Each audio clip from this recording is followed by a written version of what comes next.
ఏం బాబాయ్ మీరు ఏం చేస్తుంటారు? మేము డైలీ మామిడికాయలు అమ్ముకుంటుంటాం సార్. తోటలు కొనుక్కొని అమ్ముకుంటా ఉంటే ఏదో 10 మందిని కలిసి ఇటు వస్తాం. తాళ్ళు ఒకరు, గంగారం ఒకరు, దర్శి ఒకరు, ముళ్ళము అట్లా. ఏటా బాగుండేది. ఈ సంవత్సరం ఎక్స్పోర్ట్ లేదు. రైతుల దగ్గర డబ్బులు లేవు ముందు మెయిన్. ఏం బాబాయ్ రైతుల పరిస్థితి ఎలా ఉంది ఇప్పుడు ఆంధ్రప్రదేశ్లో? ఏముంది, అది ఉంది ఇది ఉంది అంటున్నారు కానీ ఇచ్చినట్టుగా ఏం కనిపించట్లా. అది ఇప్పుడు రైతు భరోసా ఏమన్నా అందిందా? మాకు రైతు భరోసా కాదు. ముందు మామిడికాయలు అమ్ముకుంటే 10,000 20,000 ఇచ్చేవాళ్ళు. అవి లేవు.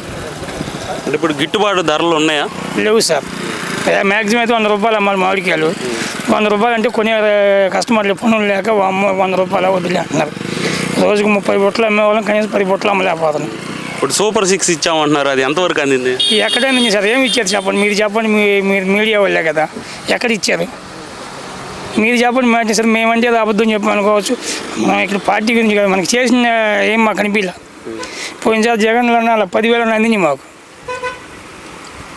సూపర్ 6లో భాగంగా చూసుకుంటే అమ్మఒడి పథకాలు ఏమైనా అందినాయా? ఇంకా రాలేదు సార్, ఏం రాలేదు మాకు. ఉచిత సిలిండర్లు అని అన్నారు, అది ఇస్తామన్నారు. కొంతమందికి ఇచ్చారు, కొంతమందికి ఆపేశారు. అది మహిళలకు ఉచిత బస్సు ప్రయాణం అన్నారు, అది ఎక్కడ ఇచ్చారు సార్? అది ఎక్కడ ఇచ్చారు? ఏది బస్సు అది? ప్రతి మహిళకి 1,500 నెలలా ఇస్తా అన్నారు, అదే అందినాయా మీ ఇంట్లో? ఏమి రాలేదు సార్, ఇంతవరకు చెప్పినవి అయితే ఏమి రాలా. కనీసం ఒక పెన్షన్ కానీ ఒక లోన్ కానీ ఏమీ రాలా. వాళ్ళు చెప్పినవి అయితే ఇంతవరకు ఏం రాలేదండి. ఇప్పుడు ఆంధ్రప్రదేశ్లో ఉద్యోగాల పరిస్థితి పిల్లలకి ఉన్నాయి అసలు? ఎక్కడున్నాయి సార్? అందరూ ఈ ఆటోలు పోటీలు తోలుకుంటా ఉంటే, సపోజ్ మా పిల్లలు ఉంటే మాతో పాటు కాయలు కోతున్నాడు బుట్టలు తోలటానికి ఆటో పెట్టి. అంటే ఉద్యోగ అవకాశాలు ఉన్నాయా లేదా? ఏమున్నాయి, ఏమి లేవు. అది అమరావతి అన్నాడు, అది అన్నాడు, ఇది అన్నాడు, చివరికి ఏమీ లేదు.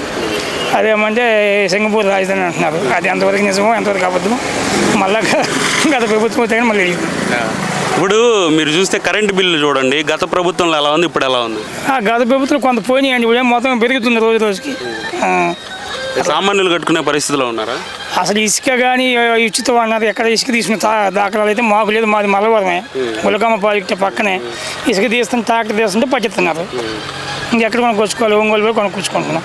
మీకు ఏ ప్రభుత్వ పాలన నచ్చింది? జగన్ గారి ప్రభుత్వం పాలన నచ్చిందా, కూటమి నచ్చిందా? నాకైతే జగన్ ప్రభుత్వంలోనే బాగుందండి. అసలు కూటమి అనేది కదా ఏదంతా బాగుంది. ఇప్పుడు కూటమిలో చూసుకుంటే పవన్ కళ్యాణ్ గారి పరిస్థితి ఎలా ఉందండి? ఏముందండి, ఏదో పిచ్చోడు చేయాలి రాయిలాగా ఉంది.